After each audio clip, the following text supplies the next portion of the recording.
Hello students, welcome to EPG Pathshala.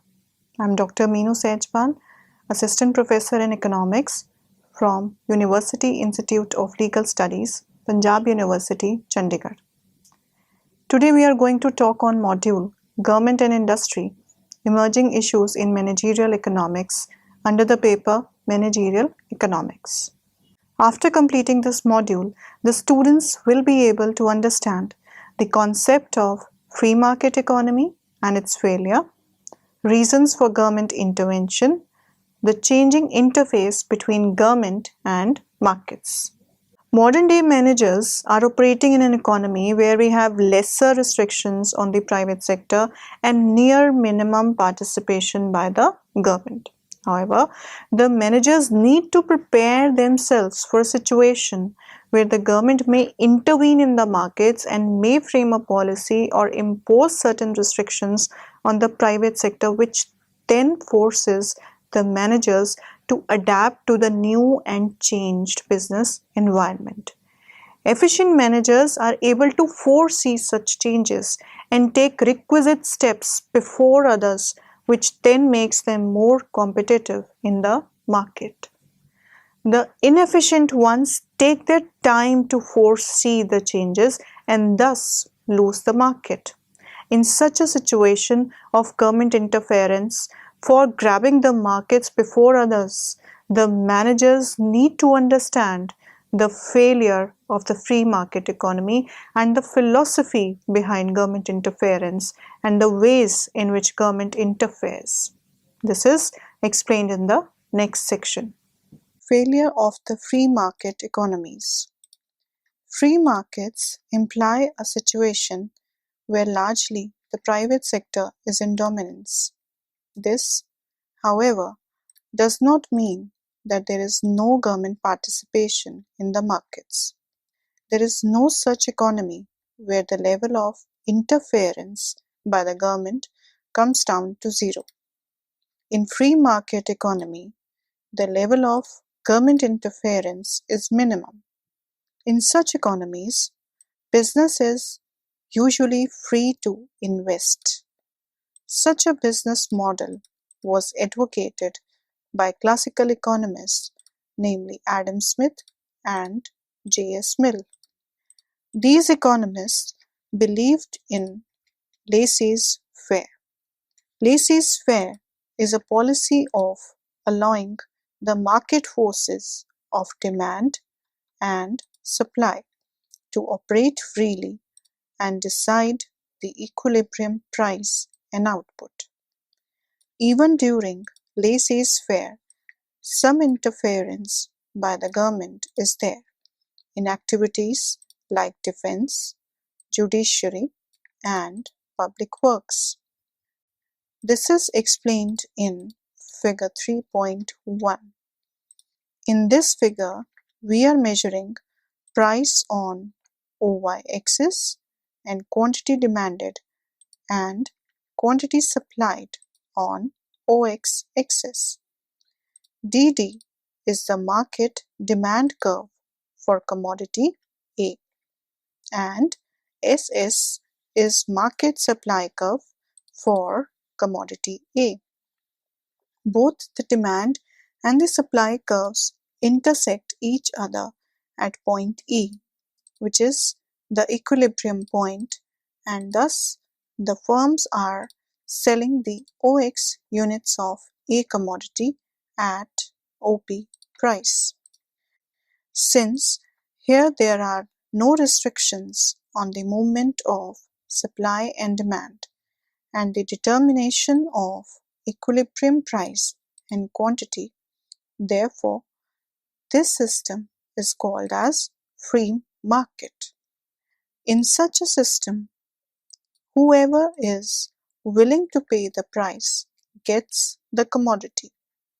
In such a system, the private sector does not pay any heed to the social concerns.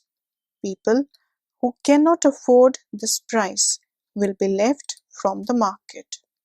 If now the government, because of some social concerns, interferes in the markets and fixes the price is at the socially desirable level, that is OP1, then this becomes the case for government interference in the markets.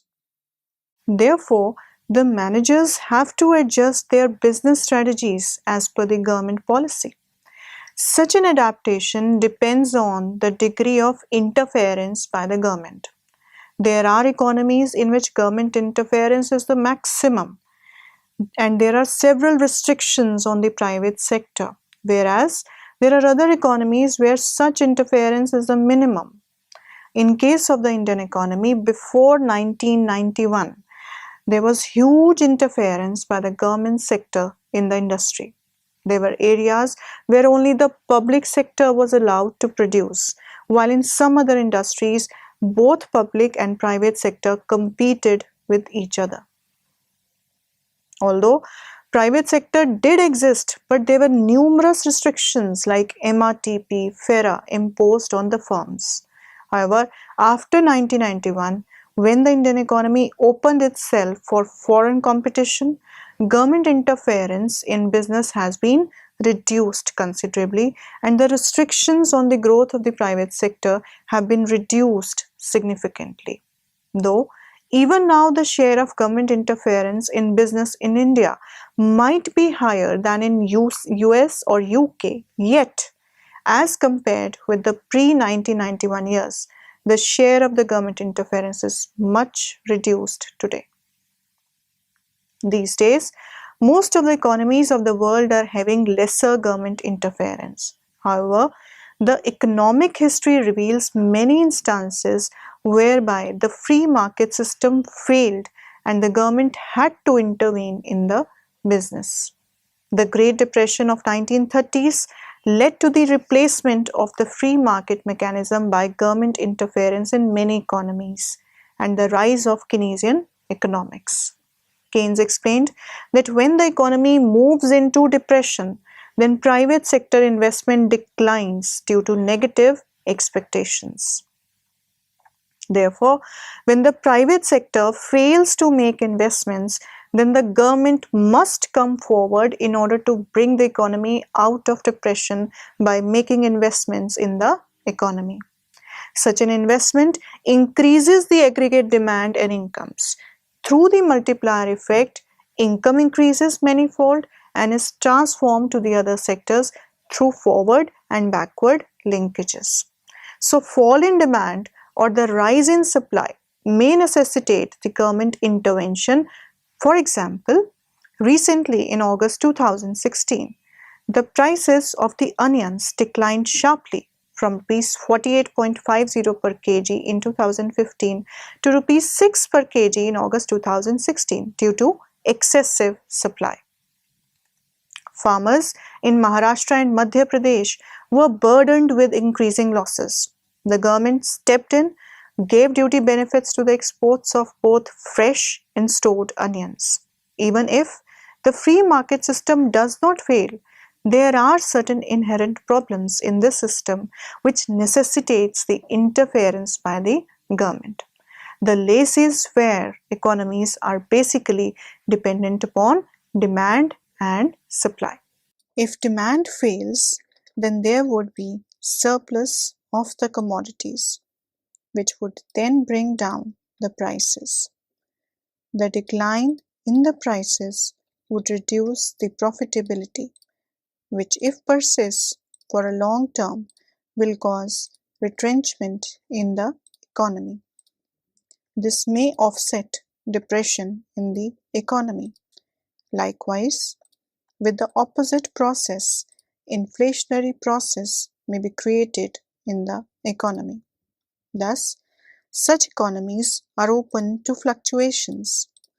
Many a times, when the private sector fails to control such fluctuations, thus, such economies are open to fluctuations. Many a times, when the private sector fails to control such fluctuations, then the need for the government intervention arises so as to bring the economy back on wheels. Sometimes Private individuals also create artificial shortage of the commodities so as to increase their profits.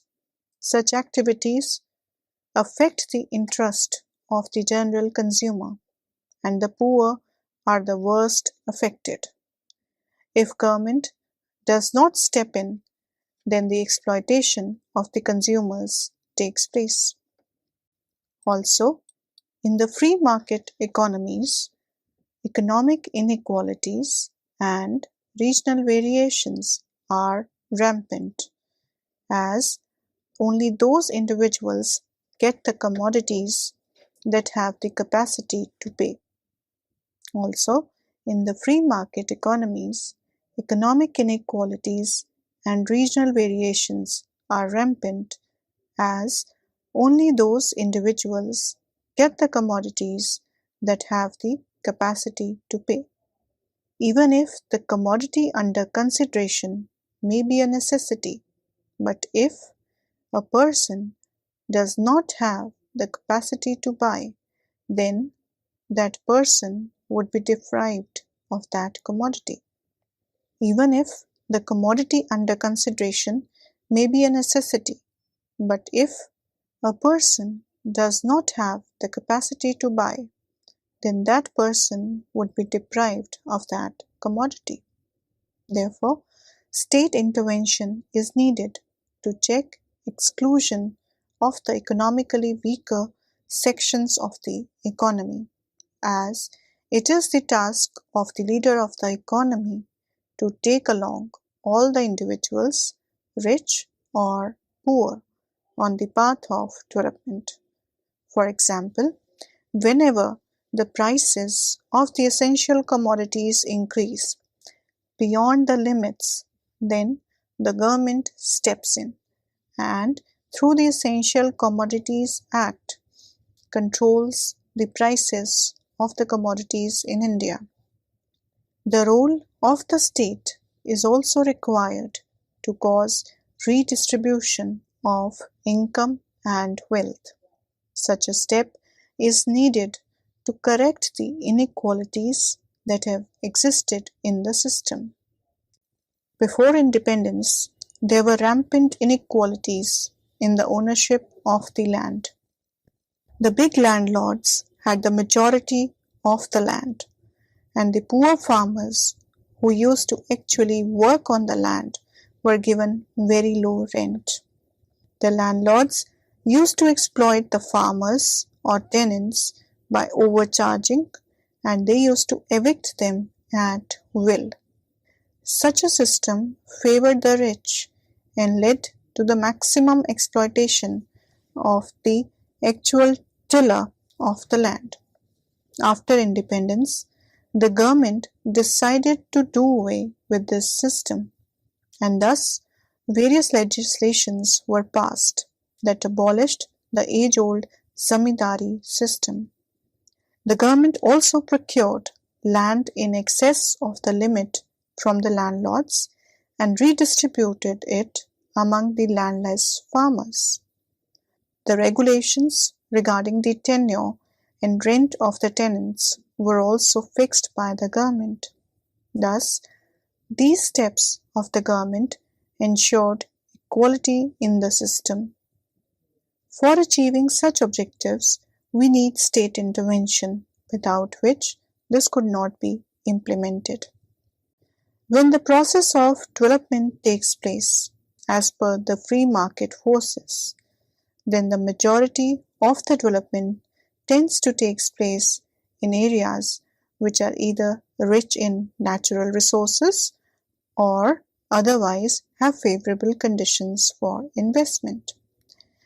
If private sector is allowed to proceed this way, then many areas which are either not rich in natural resources or otherwise do not have favorable conditions for investment may lag behind. Therefore, government intervention is needed to promote regional development. Wastage or overuse of scarce economic resources takes place in order to maximize the profits of the private individuals in free market economies. The private sector keeps on investing in only those areas which offer profits now or in future without thinking of the level of the exploitation of the resources.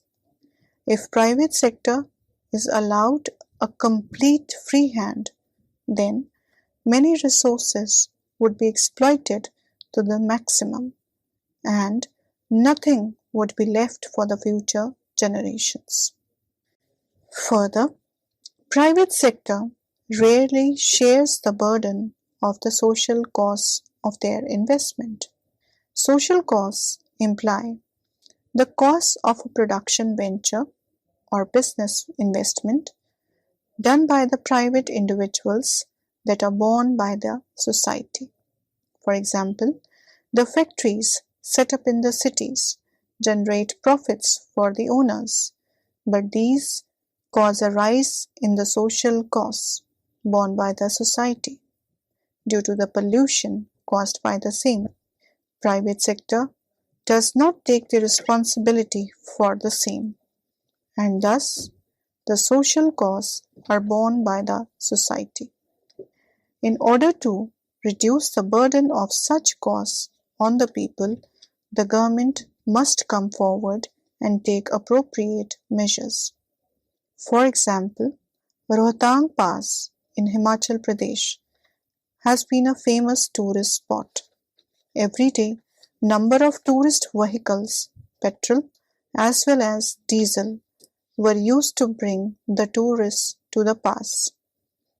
A high number of commercial establishments or eating joints and commercial activities like paragliding also came up in the area to make profits from the high number of footfall. Recently, the National Green Tribunal of India has restricted the entry of the petrol and diesel vehicles to 1,000 and has also banned commercial activities in the valley. Recently, the National Green Tribunal of India has restricted the entry of the petrol and diesel vehicles to 1,000 and has also banned commercial activities in the valley. This was done due to the loss caused to the natural environment of the valley by the pollution created by the vehicles, tourists, and commercial establishments. Thus, if left to the private sector, then the number of vehicles, tourists, and commercial activities and establishments would have increased tremendously owing to the high profits. This would have caused huge pollution and would have further deteriorated the environment. In such a case, fixing the responsibility on the private individuals for the environment pollution would not have been possible. Therefore, the government, through its different agencies, stepped forward to stop the exploitation of the valley. The state intervention in free market economies is needed for preventing the emergence of monopolies. Many a times, private sector has a tendency to create monopolistic conditions. Monopoly implies a situation where there is a single seller in the market. Such conditions are created when either the size of the market does not support more than a single seller or strong barriers to entry are created by the existing firm. In the former case, usually government takes over the production in such market, whereas in the latter case, the private firm continues to rule the industry, which may also lead to supernormal profits for the firm. In such a case, the government intervention is needed as it curbs the opportunities for entrepreneurship and may also lead to the exploitation of the consumer by charging higher prices. The monopolist may also exploit the consumer by providing poor quality good. Thus, this leads to a reduction in the consumer surplus and also creates hurdles in the competitive business environment, and hence it calls for government intervention. Government then frames laws to protect the interests of the consumers and producers. For example, in the pre-reform period, the central government enacted MRTP Act in 1969 in order to prevent the growth of monopolistic activities. State intervention is sometimes need of the hour, as when the economy is at a very low level of development, then there are certain investments that are urgently needed but involves huge capital and the degree of risk is also high.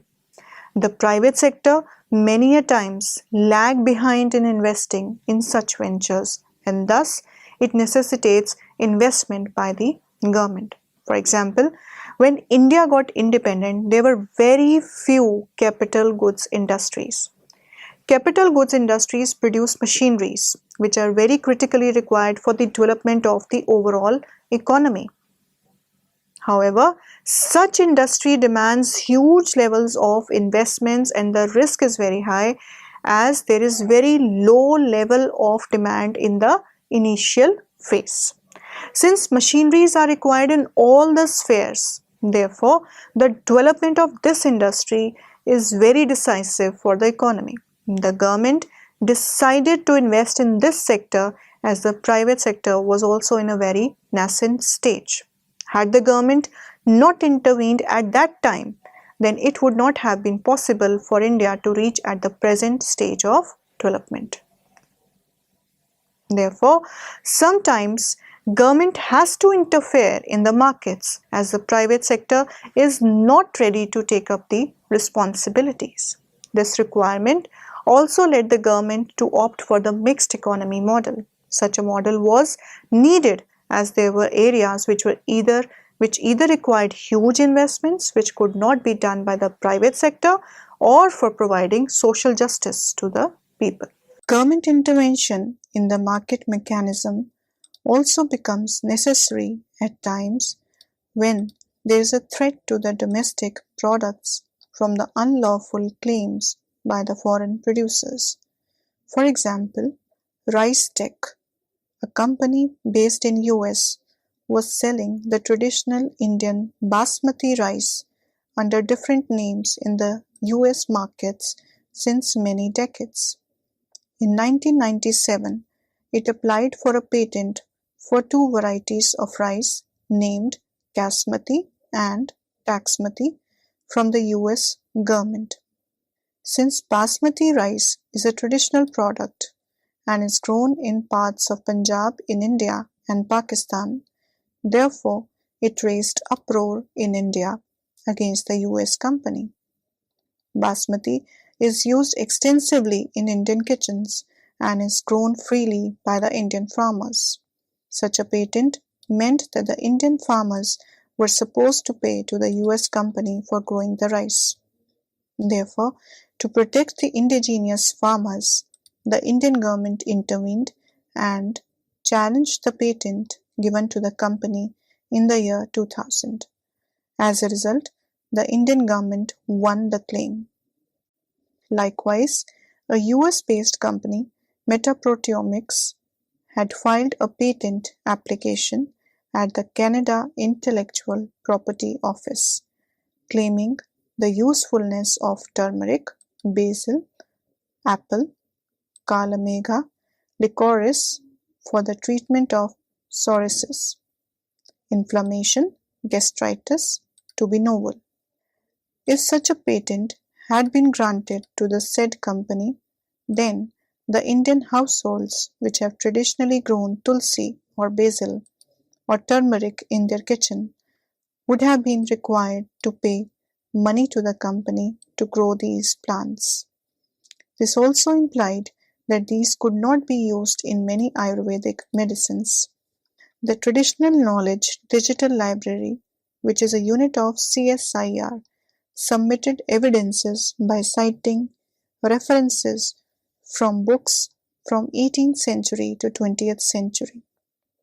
Due to these efforts, the Indian government won the case. Thus, for protecting the domestic interests from the foreign companies, a government is required to interfere, and as it can be said that the government and the industry are interdependent on each other. The new interface between government and markets. So we have seen that the government needs to intervene in the markets due to many reasons. However, the economies are changing now. The economies that were earlier having a larger public sector are now shifting to a model where there is more dominant private sector. India, which was a closed and largely a public sector dominated economy, changed its policy in 1991.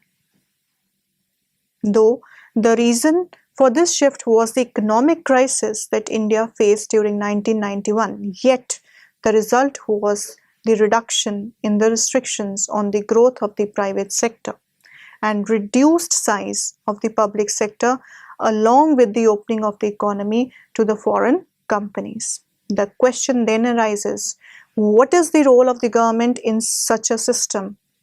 In such a system, the government has more of a regulatory role. The government needs to facilitate the conditions for doing business in the economy so that the private sector becomes the leader and the government is the support mechanism. The government thus needs to relax restrictions on the opportunities to invest within the economy and outside, promote competition by allowing foreign sector participation and by providing adequate banking and financial facilities. The government also needs to simplify its taxation system, provide world-class infrastructure, and invest in research and development. The stability of the stock markets, introduction of new instruments of investment, ensuring better communication and cooperation between labor and the management are the other key areas where regulation by the government is needed.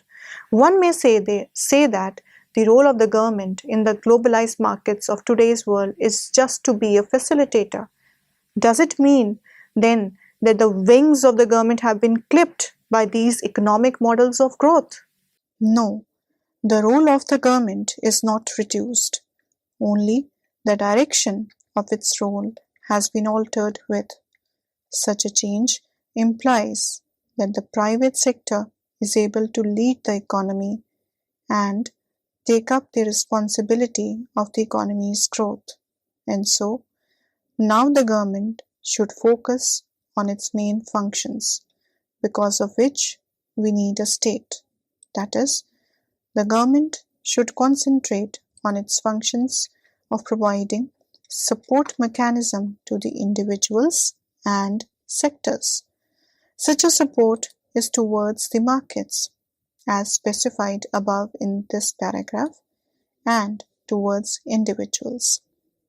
In this change system, the government should thus provide for the social security allowances to the senior citizens of the state, unemployed youth, differently abled and orphan children.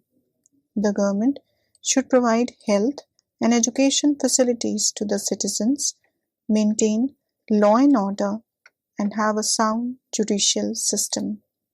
Thus, the globalized world has given a redirection to the role of the government in the markets.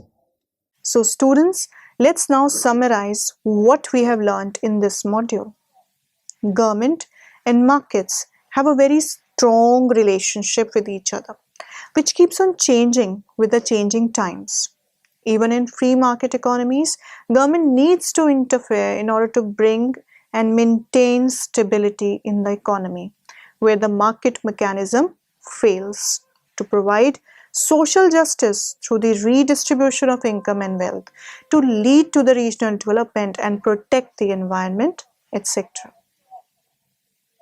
The relationship between these two sectors undergoes a change with the change in the economic systems as it has happened in the case of Indian economy. In the pre-reform period, the government played a more dominant role and controlled the growth of the private sector. However, in the post-reform period, the two sectors have exchanged their places. The private sector has become the leader, and the role of the government is to facilitate the growth of the private sector and also to focus on its basic functions like providing education, health, etc. Hence, it can be said that in a globalized world, government is the backbone of the markets. Thank you.